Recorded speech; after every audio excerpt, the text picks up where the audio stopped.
Hai, perkenalkan nama saya Alfa Taisa Mujabeta Pingak dengan nomor induk mahasiswa 141180117. Tujuan dibuat video ini untuk memenuhi tugas dengan mata kuliah Ekologi Tumbuhan dengan dosen pengasuh Ibu Imelda Sombo SPD MSI. Di sini saya akan menjelaskan materi tentang ketergantungan dalam ekosistem dan siklus air. Yang pertama, ketergantungan dalam ekosistem. Ketergantungan hidup tumbuhan terjadi secara kompleks, mirip dengan ketergantungan hidup yang terjadi dalam masyarakat. Oleh karena itu, spesies-spesies tumbuhan yang mengalami ketergantungan hidup dalam masyarakat tumbuhan akan membentuk golongan-golongan ekologi, sehingga anggota dari golongan ekologi yang sama akan memiliki bentuk kehidupan dengan pola hubungan dengan lingkungan yang serupa. Golongan ekologi tumbuhan yang mengalami ketergantungan hidup disebut Sinusiae. Sinusiae adalah suatu golongan tumbuhan yang mempunyai bentuk kehidupan serupa, menduduki relung yang sama, dan memainkan peran yang serupa. Sinusiae juga didefinisikan sebagai kumpulan individu spesies yang secara ekologi memiliki tuntunan Sinusiae adalah suatu golongan tumbuhan yang mempunyai bentuk kehidupan serupa, menduduki relung yang sama, dan memainkan peran yang serupa.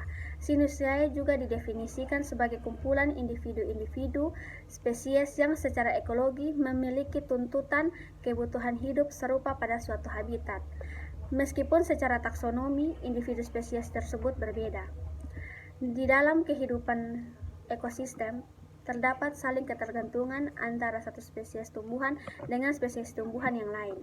Misalnya dalam hal naungan, air, hara, mineral, dan relung, sehingga keterkaitan atau ketergantungan antara satu tumbuhan dengan tumbuhan yang lain dapat saling menguntungkan, juga dapat saling merugikan atau mematikan. Adapun contoh bentuk ketergantungan tumbuhan antara lain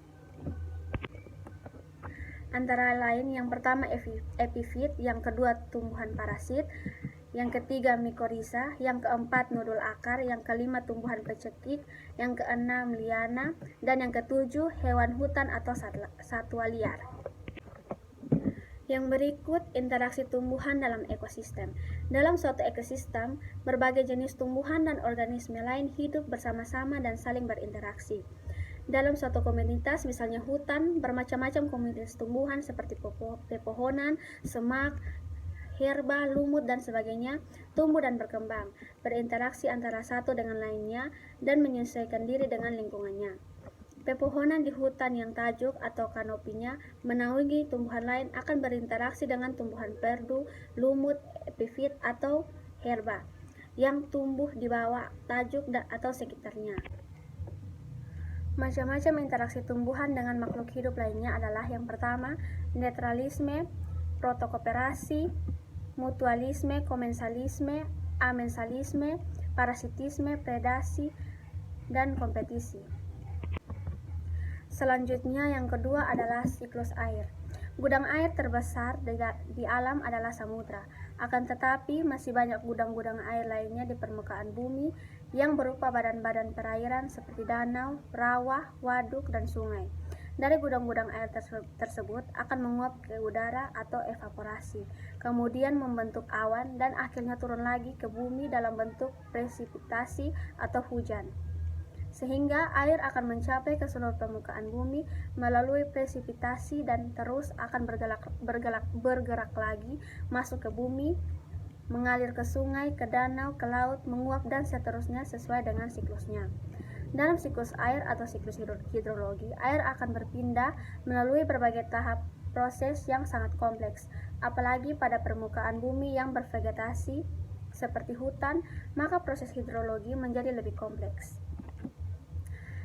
Butir-butir air hujan jatuh di tanah oleh tajuk pohon sehingga tidak langsung menimpa tanah. Penahanan air hujan oleh tajuk pohon akan mengurangi resiko tetesan langsung ke tanah sehingga aliran permukaan atau air yang mengalir ke permukaan tanah dapat dikendalikan. Pada daerah yang bervegetasi pohon Air lolos dan air batang merupakan bagian dari presipitasi yang sampai ke permukaan tanah dan masuk ke dalam tanah melalui proses infiltrasi. Air hujan pada daerah vegetasi akan lebih besar bila dibandingkan dengan daerah yang tidak bervegetasi, sebab vegetasi tersebut menghasilkan serasa yang dapat meningkatkan porositas tanah, sehingga meningkatnya infiltrasi dan perkolasi tanah atau peristiwa bergeraknya air ke bawah dalam profil tanah.